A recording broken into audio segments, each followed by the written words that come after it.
সকলোকে LPNME sir YouTube চেনেললৈ স্বাগতম জনাইছো। আজি আমি সমাধান কৰিম ক্লাছ 6ৰ পাঠ 2 যাৰ নাম হ'ল অৰ্গেনিজম এণ্ড বায়োডাইভাৰ্চিটি আৰু অসমীয়াত কি দিয়া আছে চোৱা জীৱ আৰু জৈৱ বৈচিত্ৰ্য। এই পাঠটিত থকা পিছপিনে যিখিনি আমাৰ অনুশীলনীৰ প্ৰশ্ন দিয়া আছে এই অনুশীলনীৰ প্ৰশ্নকেইটা আজি আমি সমাধান কৰিম। চোৱা 1 নম্বৰ প্ৰশ্নটো কি দিয়া আছে প্ৰথমে ইংলিছত চোৱা ডাৰ্কেন the circle of correct answer আৰু অসমীয়াত কি দিয়া আছে চোৱা শুদ্ধ উত্তৰৰ গোলটো সম্পূৰ্ণকৈ পূৰ কৰা। অৰ্থাৎ চোৱা প্ৰতিটো প্ৰশ্নৰ কাৰণে 4টা আমাক অপশ্যন দি আছে, এই 4টা অপশ্যনৰ পৰা কোনটো শুদ্ধ সেয়া আমি বাছি উলিয়াব লাগে। এতিয়া চোৱা 1 নম্বৰ প্ৰশ্নটো কি দিছে প্ৰথমে ইংলিছত চোৱা number 1 butterflies help plants in number A adaptation, number B preparation of food, number C reproduction, number D breathing। আৰু ইয়াত চোৱা অসমীয়াত কি কৈছে উদ্ভিদৰ তলৰ কোনটো প্ৰক্ৰিয়াই পখিলাই উদ্ভিদক সহায় কৰে। অৰ্থাৎ উদ্ভিদৰ কোনটো প্ৰক্ৰিয়াত পখিলাই উদ্ভিদক সহায় কৰে। এ নাম্বাৰ দিয়া আছে অভিযোজন, বি নাম্বাৰ খাদ্য প্ৰস্তুতকৰণ, চি নাম্বাৰ প্ৰজনন, ডি নাম্বাৰ হ'ল সাজ পোছাক। অৰ্থাৎ ইয়াৰ পৰা কোনটো প্ৰক্ৰিয়াত উদ্ভিদক পখিলাই সহায় কৰিব, ইয়াৰ যোনটো এনচাৰ সেইটো হ'ব চি নাম্বাৰ। অৰ্থাৎ প্ৰজননত কি কৰে পখিলাই উদ্ভিদক সহায় কৰে। যেহেতু ইয়াত আমি চি নাম্বাৰটো দেখিবলৈ পাইছোঁ শুদ্ধ, সেইকাৰণে এই 4টাৰ পৰা এই যোনটো চি নাম্বাৰ অপশ্যন দি আছে এই চি নাম্বাৰৰ ঘৰটো কি কৰিবা তোমালোকে কালাৰ কৰি দিবা, ৰং পেঞ্চিলেৰে কি কৰিবা তোমালোকে এইদৰে ৰং কৰি দিবা। আৰু ইংলিছতো কি কৰিবা এই চি নাম্বাৰটো আমাৰ শুদ্ধ হ'ব, ৰিপ্ৰডাকশ্যনটো আমাৰ শুদ্ধ হ'ব। এইদৰে কি কৰিবা চি নাম্বাৰ অপশ্যনটোত অৰ্থাৎ চি নাম্বাৰ ঘৰটোত কি কৰিবা এইদৰে গোল কৰি দিবা। এইটো হৈ গ'ল আমাৰ 1 নম্বৰৰ আনচাৰ। ইয়াৰ পিছত 2 নম্বৰটো চোৱা pomegranate plant is a number A tree, number B shrub, number C herb, number D climber. আৰু অসমীয়াত কি কৈছে চোৱা ডালিম গছ এবিধ, বৃক্ষ, বি নাম্বাৰ গুল্ম, চি নাম্বাৰ তৃণ, ডি নাম্বাৰ আৰোহী লতা। অৰ্থাৎ এই যে ডালিম গছটো আছে এই ডালিম গছটো কি জাতীয় উদ্ভিদ বৃক্ষ, গুল্ম, তৃণ, আৰোহী লতা। ইয়াৰ যোনটো শুদ্ধ উত্তৰ সেইটো হ'ব গুল্ম আৰু ইংলিছত লিখিবা স্বৰূপ। অৰ্থাৎ এই বি নাম্বাৰ ঘৰটো আমি কি কৰিব লাগিব এইদৰে ৰং কৰি দিব লাগিব। ইয়াৰ এই বি নাম্বাৰটো শুদ্ধ আৰু এই তোমালোকে কি কৰিব অসমীয়াত হ'লে এই বি নাম্বাৰ ঘৰটোত এইদৰে ৰং কৰি দিবা। এইটো হ'ল আমাৰ 2 নম্বৰটো আনচাৰ। ইয়াৰ পিছত 3 নম্বৰ প্ৰশ্নটো চোৱা which of the following is not an aquatic plant, number A lotus, number B jasmine, number C water লুচি, নাম্বাৰ ডি ৱাটাৰ লিলি। আৰু অসমীয়াত কি কৈছে চোৱা তলৰ কোনবিধ জলজ উদ্ভিদ নহয়। অৰ্থাৎ তলৰ কোনটো ইয়াত জলজ অৰ্থাৎ পানীত পোৱা নাযায়। চ' এ নাম্বাৰ হ'ল পদুম, বি নাম্বাৰ খৰিকাজাই, চি নাম্বাৰ পুনি, ডি নাম্বাৰ ভেট। চ' এ নাম্বাৰ কি আছে পদুম, পদুমটো আমি পানীত পাওঁ। তাৰপিছত এই পুনিটো আমি ক'ত দেখিবলৈ পাওঁ পানীত। তাৰপিছত ভেটটো আমি ক'ত দেখিবলৈ পাওঁ পানীত। কিন্তু এই যোনটো খৰিকাজাই আছে অৰ্থাৎ ইংলিছত কি বুলি কোৱা হয় জাছমিন, এই জাছমিন ফুলটো আমি পানীত দেখিবলৈ নাপাওঁ অৰ্থাৎ জলজ উদ্ভিদ নহয়। তাৰমানে এই বি নাম্বাৰটো কি হ'বগৈ আমাৰ শুদ্ধ। এই বি নাম্বাৰটো তোমালোকে কি কৰিবা এইদৰে ৰং কৰি দিবা। ইংলিছতো ইয়াত কি কৰিবা এই বি নাম্বাৰটো ৰং কৰি দিবা। এইটো হৈ গ'ল আমাৰ 3 নম্বৰটো আনচাৰ। ইয়াৰ পিছত 4 নম্বৰটো চোৱা কি কৈছে the wings of birds are number A modification of feather, number B modification of fore limb, number C modification of hind limb, D number both A and B. আৰু অসমীয়াত কি কৈছে চোৱা চৰাইৰ ডেউকা হ'ল এ নাম্বাৰ পাখি ৰূপান্তৰ, নাম্বাৰ বি আগ ঠেঙৰ ৰূপান্তৰ, নাম্বাৰ চি পিছ ঠেঙৰ ৰূপান্তৰ, নাম্বাৰ ডি এ আৰু বি দুটাই। ইয়াৰ এনচাৰটো চোৱা ইয়াৰ কিতাপত আমাৰ আছে, কিতাপত চোৱা কিতাপৰ পৰা প্ৰথমে আগতে চাই লোৱা। ইয়াত কি লিখা আছে পেজ নাম্বাৰ 48ত ইয়াত লিখা আছে চোৱা ইয়াত লিখা আছে ইহঁতৰ অগ্ৰপদ বা আগঠেং ডেউকালৈ ৰূপান্তৰিত হয়। ইহঁত মানে চৰাইৰ অগ্ৰপদ বা আগঠেং কি হয় ডেউকালৈ ৰূপান্তৰিত হয়। এতিয়া চোৱা আগঠেংটো ক'ত আছে চোৱা এ নাম্বাৰটো আছে পাখি ৰূপান্তৰ, তাৰমানে এইটো নহ'ব। ইয়াত বি নাম্বাৰটো চোৱা কি লিখিছে আগঠেঙৰ ৰূপান্তৰ, তাৰমানে এই বি নাম্বাৰটো কি হ'বগৈ শুদ্ধ। এই বি নাম্বাৰ ঘৰটোত কি কৰিবা এইদৰে ৰং কৰি দিবা। আৰু ইংলিছতো কি কৰিবা এই বি নাম্বাৰ ঘৰটোত এইদৰে ৰং কৰি দিবা। এইটো হৈ গ'ল আমাৰ 4 নম্বৰটোৰ আনচাৰ। ইয়াৰ পাছত 5 নম্বৰটো চোৱা what is the function of long fur in the body of animals living in colder regions. A number it protects the body from heat, B number it protects the body from rain, C number it protects the body from cold, D number it protects the body from injury. আৰু অসমীয়াত কি কৈছে চোৱা ঠাণ্ডা ঠাইত থকা জন্তুবোৰৰ দেহত দীঘল নোমৰ কাৰ্য কি। এই যে জন্তুবোৰৰ গাত যে দীঘল যে নোম আছে এইখিনিৰ কাৰ্য কি। নাম্বাৰ এ ই দেহক তাপৰ পৰা সুৰক্ষা দিয়ে, নাম্বাৰ বি ই দেহক বৰষুণৰ পৰা সুৰক্ষা দিয়ে, নাম্বাৰ চি ই দেহক শীতৰ প্ৰকোপৰ পৰা সুৰক্ষা দিয়ে, নাম্বাৰ ডি ই দেহক আঘাতৰ পৰা সুৰক্ষা কৰে। ইয়াৰ যোনটো এনচাৰ হ'ব সেইটো হ'ব চি নাম্বাৰ, ই দেহক কি কৰিব শীতৰ প্ৰকোপৰ পৰা কি কৰিব সুৰক্ষা দিয়ে। অৰ্থাৎ এই চি নাম্বাৰ ঘৰটো কি কৰিবা তোমালোকে এইদৰে ৰং কৰি দিবা। চি নাম্বাৰ অপশ্যনটো তোমালোকে এইদৰে ৰং কৰি দিবা। ইংলিছতো কি কৰিবা এই চি নাম্বাৰ ঘৰটোত কি কৰিবা এইদৰে ৰং কৰি দিবা। আৰু এইটোৱে হৈ গ'ল আমাৰ 5 নম্বৰটোৰ আনচাৰ। এতিয়া চোৱা 2 নম্বৰটো কি কৈছে ফিল ইন দ্য ব্লেংকছ অৰ্থাৎ আমি কি কৰিব লাগিব খালী ঠাইখিনি পূৰ কৰিব লাগিব আৰু অসমীয়াত কি কৈছে চোৱা খালী ঠাই পূৰ কৰা এতিয়া চোৱা প্ৰথমে 1 নম্বৰ প্ৰশ্নটো চোৱা অসমীয়াত চোৱা কি কৈছে বীজপত্ৰ ডেছৰ ভিতৰত থাকে ইয়াৰ যোনটো উত্তৰ সেইটো হ'ব বীজপত্ৰ কিহৰ ভিতৰত থাকিব বীজৰ ভিতৰত থাকিব ইয়াত লিখিবা বীজৰ ভিতৰত থাকে আৰু ইংলিছত বীজটো কি বুলি কোৱা হয় সিডছ বুলি কোৱা হয় SEEDS সিডছ ইয়াৰ এনসাৰটো লিখিবা cotyledon is present within the seeds ইয়াৰ পিছত 2 নম্বৰটো চোৱা কি কৈছে জালৰ দৰে হীৰাবিন্যাস ডেছ উদ্ভিদৰ চৰিত্ৰ ইয়াৰ এনসাৰটো হ'ব দ্বিবীজপত্ৰী ইয়াৰ উত্তৰটো লিখিবা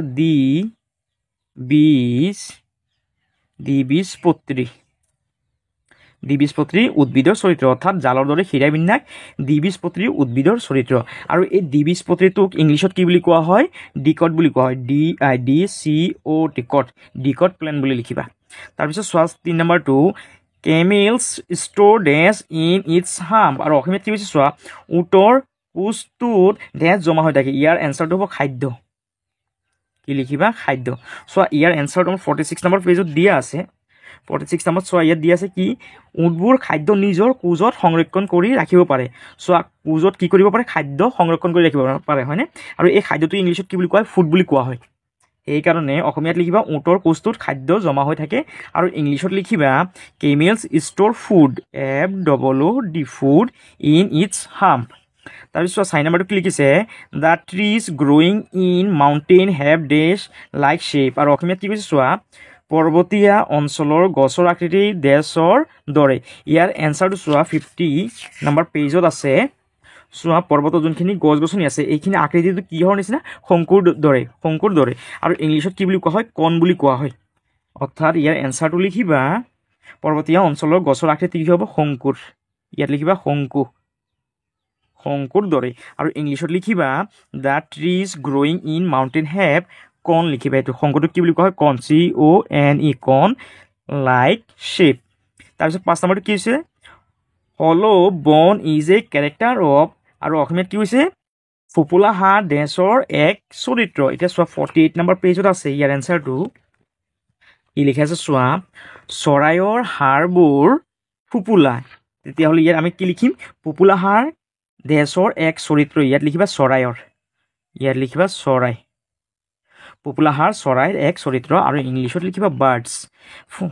হলো বন is a character of birds BIRDS birds এইটো হৈ গ'ল আমাৰ 5 নম্বৰটো আনসাৰ এই ইয়াত বিটো সৰু ফলা লিখিবা তোমালোকে ইয়াত ডাঙৰ ফলা নহয় বিটো সৰু ফলা লিখিবা বাৰ্ডছ হলো বন is a character of birds আৰু 5 নম্বৰ ইয়াত অসমীয়াত ফোপোলা হাঁহ চৰাইৰ এক চৰিত্ৰ ইয়াৰ পিছত চোৱা নেক্সট পেজত 3 নম্বৰ প্ৰশ্ন কি দিয়া আছে গিভ শ্বৰ্ট আনসাৰ আৰু অসমীয়াত কৈছে চমু উত্তৰ দিয়া অৰ্থাৎ এই তলৰ প্ৰশ্নকেইটা আমি কি কৰিব লাগিব চমু উত্তৰ লিখিব লাগিব এতিয়া চোৱা 1 নম্বৰ প্ৰশ্নটো কি লিখা আছে হোৱাট ইজ কল হেবিটেট আৰু অসমীয়াত কি হৈছে চোৱা আৱাসস্থল কাক বোলে চোৱা ইয়াৰ এনসাৰকেইটা মই আগতীয়াকৈ ইয়াত লিখি দিছিলোঁ number 1 what is call habitat ইয়াৰ এনসাৰটো লিখিবা the habitat of an organism is the place where it lives আৰু অসমীয়াত কি হৈছে চোৱা অসমীয়াত আৱাসস্থল কাক বোলে ইয়াৰ উত্তৰটো লিখিবা জীৱই যি ঠাইত বাস কৰে তাকে জীৱৰ আৱাসস্থলী বোলে এইটো হ'ল আমাৰ 1 নম্বৰটোৰ আনসাৰ ইয়াৰ পিছত চোৱা 2 নম্বৰ প্ৰশ্নটো কি কৈছে হোৱাট ইজ বায়'ডাইভাৰ্চিটি আৰু অসমীয়াত কি কৈছে চোৱা জৈৱ বৈচিত্ৰ্য মানে কি ইয়াৰ এনসাৰটো চোৱা কেনেকৈ লিখিবা ইংলিছত হ'লে এইদৰে লিখিবা biodiversity is a measure of the variety of organism that exist in different ecosystem ইংলিছত হ'লে তোমালোকে এইদৰে লিখিবা আৰু অসমীয়াত চোৱা কেনেকৈ লিখিবা জৈৱ বৈচিত্ৰ্য মানে কি বুজা ইয়াৰ উত্তৰটো লিখিবা জৈৱ বৈচিত্ৰ্য মানে হ'ল পৃথিৱীৰ ওপৰত থকা সকলো প্ৰকাৰৰ জীৱ জন্তু উদ্ভিদ মাছ চৰাই কীট পতংগ আৰু সৰু অনুজীৱবোৰৰ ভিন্নতা আৰু বৈচিত্ৰতা এইটো হৈ গ'ল আমাৰ 2 নম্বৰটোৰ আনসাৰ এই যে জৈৱ বৈচিত্ৰ্য মানে কি এইটো ভেৰি ইম্পৰ্টেণ্ট এইটো ভালকৈ তোমালোকে চাই ল'বা এইটো এটা গুৰুত্বপূৰ্ণ প্ৰশ্ন ইয়াৰ এনসাৰটো তোমালোকে ভালদৰে লিখি ল'বা এইটো পৰীক্ষাত আহিব পাৰে তাৰপিছত চোৱা 3 নম্বৰ প্ৰশ্ন কি কৈছে how cacti are adapt to live in deserts আৰু অসমীয়াত কি কৈছে চোৱা কেকটাছে মৰুভূমিত জীয়াই থাকিবলৈ কি ধৰে অভিযোজন কৰে চোৱা ইয়াৰ এনসাৰটো কেনেকৈ লিখিছিলোঁ মই নম্বৰ 3 সলিউশ্যন অৰ্থাৎ এনচাৰ কেকটাছ এইটোৰ এনচাৰটো এইদৰে লিখিবা cactus spines are modified leaves are modified to thorns in order to reduce water loss through evaporation the stem is green so' it can produce its own food এইটো হ'ল আমাৰ 3 নম্বৰটোৰ answer ইংলিছত আৰু অসমীয়াত চোৱা কেনেকৈ লিখিবা কেকটাছে মৰুভূমিত জীয়াই থাকিবলৈ কিদৰে অভিযোজন কৰে ইয়াৰ উত্তৰটো লিখিবা কেকটাছবোৰ কাঁইটীয়া দৰাচলতে কাঁইটবোৰ পাতৰ ৰূপান্তৰ কেকটাছৰ পৰা পানী ওলাই নাযাবৰ বাবে পাতবোৰ কাঁইটলৈ ৰূপান্তৰিত হয়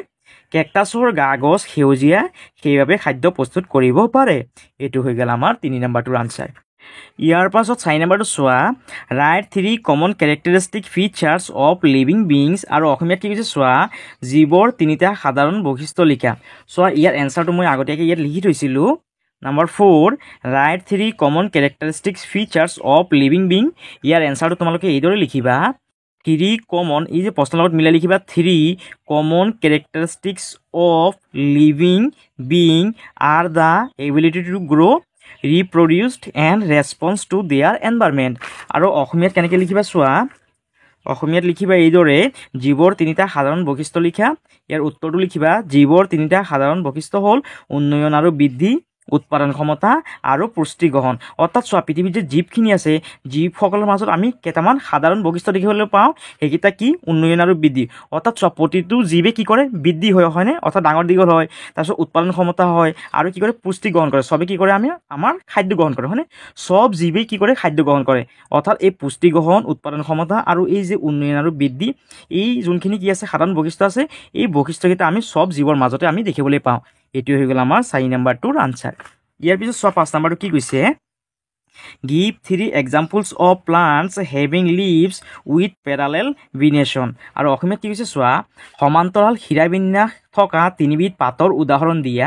চোৱা ইয়াৰ এনসাৰটো ইয়াত কি লিখা আছে মই আগতীয়াকৈ লিখি থৈছিলোঁ give 3 examples of plants having leaves with parallel venation ইয়াৰ এনসাৰটো লিখিবা এইদৰে 3 examples of plants having leaves with parallel venation are paddy wheat and maize আৰু চোৱা অসমীয়াত কেনেকৈ লিখিবা সমান্তৰাল শিৰাবিন্যাস থকা 3বিধ পাতৰ উদাহৰণ দিয়া ইয়াৰ উত্তৰটো এইদৰে লিখিবা সমান্তৰাল শিৰাবিন্যাস থকা 3বিধ পাতৰ নাম হ'ল ধান ঘেঁহু আৰু মাকৈ এতিয়া ইয়াত যে সমান্তৰাল দিছে সমান্তৰাল মানে কি চোৱা সমান্তৰাল মানে হ'ল যেতিয়া দুডাল ৰেখা এইদৰে একেৰাহে কি কৰিব একে দিশত গৈ থাকিব আৰু এই ৰেখা দুডাল কিন্তু কেতিয়াও কি হয় এডাল ৰেখাৰ লগত কিন্তু আন এডাল ৰেখা যেতিয়া লগ নহয় তেতিয়াহ'লে তাক আমি কি বুলি কওঁ সমান্তৰাল বুলি কওঁ এই যে ধান ঘেঁহু আৰু মাকৈ আছে ইয়াৰ পাতৰ যোনটো শিৰাবিন্যাস আছে সেই শিৰাবিন্যাসখিনি এই সমান্তৰাল ৰেখাৰ নিচিনা আৰু এইটো হৈ গ'ল আমাৰ 5 নম্বৰটোৰ আনসাৰ ইয়াৰ পিছত চোৱা 6 নম্বৰ প্ৰশ্নটো কি কৈছে ৰাইট ছিগনিফিকেন্স অফ বায়'ডাইভাৰ্চিটি আৰু অসমীয়াত কি কৈছে চোৱা জৈৱ বৈচিত্ৰ্যৰ গুৰুত্ব লিখা চোৱা ইয়াত মই আগতীয়াকৈ ইয়াৰ এনসাৰটো লিখি থৈছিলোঁ number 6 right significance of biodiversity ইয়াৰ এনসাৰটো এইদৰে লিখিবা biodiversity is important because it includes all living things that help keep nature balance it provides us with food clean air water and medicine আৰু অসমীয়াত চোৱা কেনেকৈ লিখিবা জৈৱ বৈচিত্ৰ্যৰ গুৰুত্ব লিখা উত্তৰ জৈৱ বৈচিত্ৰ্য পৰিৱেশৰ সমতা আৰু স্থিৰতা ৰক্ষা কৰে ই খাদ্য ঔষধ বস্ত্ৰ আদি প্ৰদান কৰি মানুহৰ জীৱন সহজ কৰে জৈৱ বৈচিত্ৰ্য নষ্ট হ'লে প্ৰাকৃতিক পৰিৱেশ বিনষ্ট হয় সেয়ে জৈৱ বৈচিত্ৰ্য সংৰক্ষণ কৰা সকলোৰে দায়িত্ব এইটো হ'ল আমাৰ 6 নম্বৰটো উত্তৰ ইয়াৰ পিছত চোৱা 7 নম্বৰটো কি কৈছে number 7 birds are important component of biodiversity justify আৰু অসমীয়াত কি কৈছে চোৱা চৰাই জৈৱ বৈচিত্ৰ্যৰ এক প্ৰয়োজনীয় অংশ ব্যাখ্যা কৰা চোৱা ইয়াৰ এনসাৰটো মই আগতীয়াকৈ ইয়াত লিখি থৈছিলোঁ ইংলিছত birds are important component of biodiversity justify ইয়াৰ এনসাৰটো লিখিবা এইদৰে birds build their nest on trees to live insects on trees are eaten by birds as a result the number of these organisms remain balanced some birds eat the fruits of trees the seeds of the fruit come out along with the fishes and fall elsewhere from these seeds new plants grow in this way the number of trees increase এটি হল আমাৰ 6 নম্বৰটোৰ answer 6 number নহয় 7 নম্বৰটোৰ answer আৰু অসমীয়াত কেনেকৈ লিখিবা চৰাই জৈৱ বৈচিত্ৰ্যৰ এক প্ৰয়োজনীয় অংশ ব্যাখ্যা কৰা উত্তৰ চৰাইবোৰে গছত বাঁহ সাজে গছত থকা পোক পতংগ চৰাইয়ে আহাৰ হিচাপে খায় কি কৰে চৰাই কি কৰিব চৰাই এনেকৈ গছ আছে এই গছত কি কৰিব চৰাই ইয়াত বাঁহ সাজিব আকৌ এই গছত যে কি আছে পোক পতংগসমূহ আছে এই পোক পতংগখিনি কি কৰিব আকৌ ইয়াত থকা চৰাইবোৰে কি কৰিব খাব তাৰপিছত কি কৈছে চোৱা চৰাইবোৰ গছত বাঁহ সাজে গছত থকা পোক পতংগ চৰাইয়ে আহাৰ হিচাপে খায় ফলত তেনে জীৱবোৰৰ সংখ্যা নিয়ন্ত্ৰিত হৈ থাকে কিছুমান চৰাইয়ে কিছুমান চৰাইয়ে গছৰ ফল খায় ফলৰ গুটিটো মলৰ লগত ওলাই আন ঠাইলৈ পৰে গুটিৰ পৰা গছ হয় এইদৰে গছ গছনিৰ সংখ্যা বাঢ়ে অৰণ্যৰ বিস্তাৰত এইদৰে চৰাইবোৰে সহায় কৰে এইটো হ'ল আমাৰ 7 নম্বৰটোৰ এনচাৰ অৰ্থাৎ এনেকুৱা কিছুমান চৰাই আছে যোনখিনি চৰাই কি খায় ফল খায় আকৌ যেতিয়া ফলকেইটা খাব ফলকেইটাৰ লগত কি খাব এই গুটিও কি কৰি দিব চৰাই খাই দিয়ে যেতিয়া কি কৰিব এই চৰাইকেইটা এই জেগাটোৰ পৰা বেলেগ জেগাত যাব উৰি যাব যেতিয়া কি কৰিব চৰাই মল ত্যাগ কৰিব তেতিয়া মলটোৰ লগত কি হ'ব যেতিয়া গুটিটো পৰিব গুটিটো য'ত পৰিব তাত কি হ'বগৈ বিভিন্ন গছ কি হ'বগৈ তাত গজিবগৈ হয়নে আৰু এইদৰে কি হয় অৰণ্য বিস্তাৰণত কি কৰে চৰাইয়ে সহায় কৰে আৰু এইটোৱে হ'ল আমাৰ 7 নম্বৰটোৰ আনচাৰ ইয়াৰ পাছত 4 নম্বৰটো চোৱা ৰাইট ট্ৰু অৰ ফলছ আৰু অসমীয়াত কৈছে শুদ্ধ নে অশুদ্ধ লিখা অৰ্থাৎ এই তলৰ প্ৰশ্নকেইটা শুদ্ধ নে অশুদ্ধ সেয়া আমি লিখিব লাগে চোৱা প্ৰথমে অসমীয়াত চাই লোৱা 1 নম্বৰ প্ৰশ্নটো সকলোবোৰ পতংগই আমাৰ বাবে উপকাৰী ইয়াত কি কৈছে সকলোবোৰ পতংগই আমাৰ বাবে উপকাৰী কিন্তু চোৱা চৰাই নিচিনা পতংগবোৰ কিন্তু আমাৰ কাৰণে কি নহয় অপকাৰী নহয় বৰং কি উপকাৰীহে সেইকাৰণে এই 1 নম্বৰটো কি হৈ যাব ভুল হৈ যাবগৈ তাৰমানে আমি এইটো লিখিম এইদৰে এনচাৰটো 4 নম্বৰৰ 1ৰ আনচাৰ অসমীয়াত কেনেকৈ লিখিবা যে অশুদ্ধ আৰু চোৱা ইংলিছত কি কৈছে all insects are harmful for us all insects are harmful নহয় এইটো আমাৰ কাৰণে হেল্পফুল হ'বগৈ হয়নে যিহেতু ইয়াত হাৰ্মফুল বুলি কৈছে সেইকাৰণে এইটো কি হ'বগৈ ফলছ হ'বগৈ আৰু ইংলিছত লিখিবা যে ফলছ FALSE ফলছ তাৰপিছত চোৱা 2 নম্বৰটোৰ আনচাৰ 2 নম্বৰ প্ৰশ্নটো চোৱা কি কৈছে চৰাইয়ে অৰণ্য বিস্তাৰণত সহায় কৰে আৰু ইংলিছত কি কৈছে চোৱা birds help in expansion of forest কৈছে চৰাইয়ে অৰণ্য বিস্তাৰণত সহায় কৰে অলপ আগতে আমি পাইছিলোঁ চৰাইবোৰে কি কৰে অৰণ্য বিস্তাৰণত কি কৰে সহায় কৰে তাৰমানে এইটো কি হ'বগৈ ইংলিছত নহয় অসমীয়াতে হ'লে লিখিবা যে শুদ্ধ আৰু ইংলিছত লিখিবা ট্ৰু TRUE ট্ৰু এইটো হ'ব আমাৰ শুদ্ধ তাৰপিছত 3 নম্বৰটো চোৱা নম্বৰ 3ৰ আনচাৰ প্ৰথমে চোৱা অসমীয়াত কি কৈছে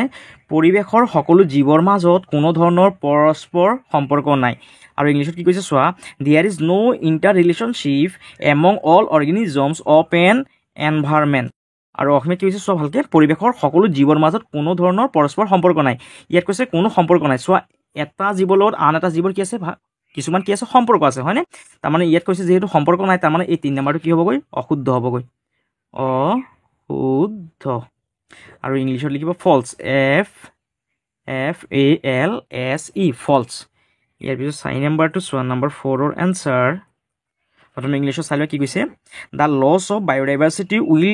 এফেক্ট আৱাৰ এনভাইৰনমেণ্ট আৰু অসমীয়াত কি কৈছে চোৱা জৈৱ বৈচিত্ৰ্যৰ অৱক্ষয়ে পৰিৱেশত প্ৰভাৱ পেলায় জৈৱ বৈচিত্ৰ্য যদি নষ্ট হয় তেতিয়া আমাৰ পৰিৱেশত কি পৰিব ইয়াৰ প্ৰভাৱ পৰিব তাৰমানে এইটো কি হ'ব 4 নম্বৰটো শুদ্ধ আৰু ইংলিছত লিখিবা ট্ৰু TRUE ট্ৰু ইয়াৰ পিছত 5 নম্বৰটো চোৱা নম্বৰ 5ৰ এনচাৰ প্ৰথমে ইংলিছত চাই লোৱা কি কৈছে no' organism can survive in extreme cold regions আৰু অসমীয়াত কি কৈছে চোৱা অতিপাত ঠাণ্ডা ঠাইত কোনো জীৱই জীয়াই থাকিব নোৱাৰে কৈছে অতিপাত ঠাণ্ডা ঠাইত কোনো জীৱই জীয়াই থাকিব নোৱাৰে চোৱা এই ঠাণ্ডা জেগাত কি আছে কিছুমান আমাৰ জীৱ জীয়াই থাকিব পাৰে হয়নে তাৰমানে এইটো কি হ'বগৈ ফলছ হ'বগৈ নম্বৰ 5 এইটো হ'ব অশুদ্ধ আৰু ইংলিছত কিবা ফলছ FALSE ফলছ এইটো হৈ গ'ল আমাৰ 5 নম্বৰটোৰ আনচাৰ আৰু যদি তোমালোকৰ যদি ভিডিঅ'টো যদি ভাল লাগিছে তেতিয়াহ'লে তোমালোকে অনাগত দিনবোৰত এনেকুৱা ধৰণৰ ভিডিঅ'কেইটা পাই থকাৰ বাবে আমাৰ চেনেলটো তোমালোকে ছাবস্ক্ৰাইব কৰি ৰাখিবা আৰু কমেণ্ট কৰিবলৈ নাপাহৰিবা আৰু ভিডিঅ'টো শ্বেয়াৰ কৰিবলৈ নাপাহৰিবা সকলোকে ধন্যবাদ